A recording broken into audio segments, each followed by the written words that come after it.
Assalamualaikum warahmatullahi wabarakatuh. Perkenalkan, nama saya Cahaya Gisya Zahra dengan NIM 205221051 dari kelas Akuntansi Syariah 3B. Di sini saya akan menjelaskan tentang pemikiran kalam salafiyah dari Ibnu Taimiyah.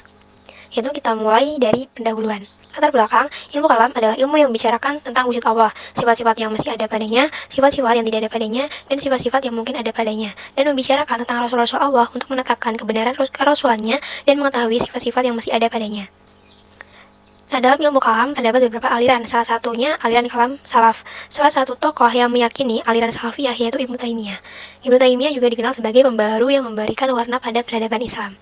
Kemudian di sini saya akan membahas yang pertama, bagaimana sejarah kemunculan kalam salafiyah. Yang kedua, siapa saja tokoh utama pada aliran salafiyah. Yang ketiga, bagaimana pemikiran Ibnu Taimiyah. Dan yang terakhir, bagaimana catatan kritis atas pemikiran Ibnu Taimiyah. Masuk ke pembahasan. Yang pertama, sejarah kemunculan kalam salafiyah, yaitu generasi salaf mulai muncul pada abad ke-4 Hijriah. Pada abad ini, Ahmad Ibnu Hanbal dikenal dengan perjuangannya dalam melawan doktrin Mu'tazilah tentang penciptaan Al-Quran. Atas kegigihannya dalam mempertahankan keyakinan tersebut, membuat Ibnu Hanbal banyak pengikutnya. Paham ini selanjutnya dikenal dengan salafiyah klasik. Yang kedua, pada abad ke-7 Hijriah, Ibnu Taimiyah dengan kegigihannya dan keberaniannya melanjutkan paham salafiyah ini. Lalu Ibnu Taimiyah menetapkan bahwa paham salafiyah menggunakan sumber utama Al-Quran dan hadis Nabi Muhammad SAW. Selain itu, tidak menggunakan akal.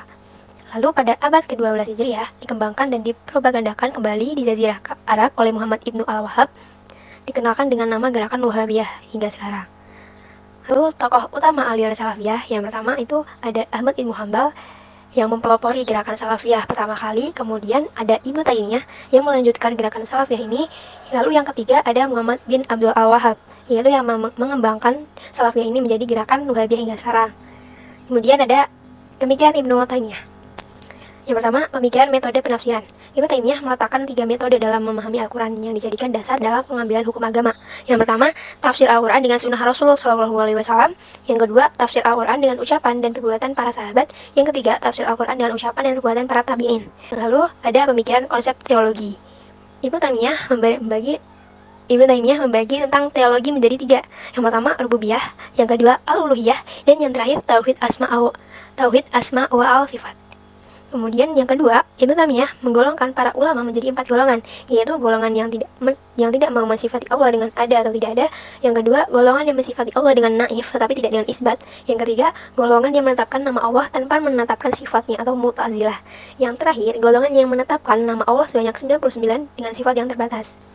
Dari golongan ini disebut al-bid'ah yang artinya sangat berlebihan dan al-zaid dalam mengesahkan Allah.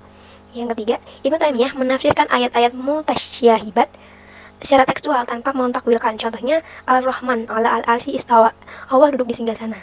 Beliau juga mengharapkan ziarah ke makam Nabi Muhammad di Madinah, karena melakukan perjalanan dengan tujuan tersebut dianggap sebagai perjalanan maksiat menurutnya. Lalu yang keempat, Ibnu Taimiyah mengakui validitas metode eksperimen batin, yaitu sufisme dan ma'rifat. Akan tetapi, kualitas keabsahan itu baru dapat diakui apabila relevan dalam syariat. Kemudian ada catatan kritis atas pemikiran Ibnu Taimiyah. Yang pertama, ketika Ibnu Taimiyah memfatwakan bahwa Allah bersemayam di atas arsy, yaitu sebagaimana dia duduk di atas mimbar. Dan penafsirannya ini bahwa Allah juga mempunyai tangan. Hal ini jelas berlawanan dengan firman Allah, yaitu laisa kamitslihi syai'un, yaitu Allah tidak menyerupai apapun. Kemudian, catatan kritis yang kedua, ketika Ibnu Taimiyah mengharamkan ziarah kubur, ia menyatakan bahwa pergi ke kuburan para wali itu tidak masyru', tidak boleh, bahkan termasuk salah satu maksiat besar. Dalil yang digunakan adalah hadis Nabi, yaitu Allah mengutuk orang Yahudi dan Nasrani yang menjadikan kuburan dari para nabi sebagai masjid. Sedangkan menurut para ahlu sunnah, hadis tersebut tidak dapat dijadikan suatu alasan pelarangan ziarah kubur ini, karena yang dilarang adalah menjadikan kuburan sebagai masjid, bukan larangan untuk ziarah kubur. Kemudian, catatan kritis yang ketiga atas pemikiran Ibnu Taimiyah, yaitu dari pendapat Ibnu Taimiyah ini banyak bertentangan dengan ijma ulama dalam kitab Fash al-Awwal. Dijelaskan bahwa fatwa-fatwa Ibnu Taimiyah telah melanggar 16 ijma, diantaranya yaitu talak 3 yang dilakukan sekaligus dianggap talak 1 kali, yang kemudian bersumpah dengan talak tidak terjadi tapi suami hanya diwajibkan membayar kafarat. Lalu zat Tuhan memiliki beberapa bagian, dan kemudian ada Al-Quran tidak khodim, kemudian para nabi tidak maksum, tidak Tuhan sama besar dengan arsy dan sebagainya. Nah, itu adalah catatan kritis atas pemikiran Ibnu Taimiyah. Kemudian kita masuk ke penutup. Kesimpulannya yaitu dalam sejarahnya kemunculan kalam salafiyah ini dimulai pada abad ke-4 Hijriah. Pada abad ini Ahmad Ibnu Hambal, pendiri mazhab keempat Sunni, adalah pelopornya. Kemudian pada abad ke-7 Hijriah, Ibnu Taimiyah ini melanjutkan paham salafiyah ini. Ibnu Taimiyah juga menetapkan bahwa paham salafiyah menggunakan sumber utama Al-Quran dan hadis Nabi Muhammad SAW. Kaum salaf selalu menjadikan akal berada di belakang Al-Quran dan hadis. Tokoh utama pada aliran salafiyah yaitu Ahmad Ibnu Hambal dan Ibnu Taimiyah. Adapun beberapa pemikiran dari Ibnu Taimiyah mengenai teologi atau kalam, seperti Ibnu Taimiyah mengaramkan ziarah ke makam Nabi Muhammad di Madinah, menurutnya melakukan perjalanan dengan tujuan tersebut dianggap sebagai perjalanan maksiat. Dari pemikirannya tersebut terdapat hal yang perlu dikritisi, bahwa dari contoh di atas, haram berziarah kubur itu menurut para ahli sunnah dari hadis tersebut tidak dapat dijadikan suatu alasan pelarangan ziarah kubur, karena yang dilarang adalah menjadikan kuburan sebagai masjid, bukan larangan untuk ziarah kubur. Dan ini adalah daftar pusaka yang saya pakai. Kemudian sekian dan terima kasih. Semoga bermanfaat. Wassalamualaikum warahmatullahi wabarakatuh.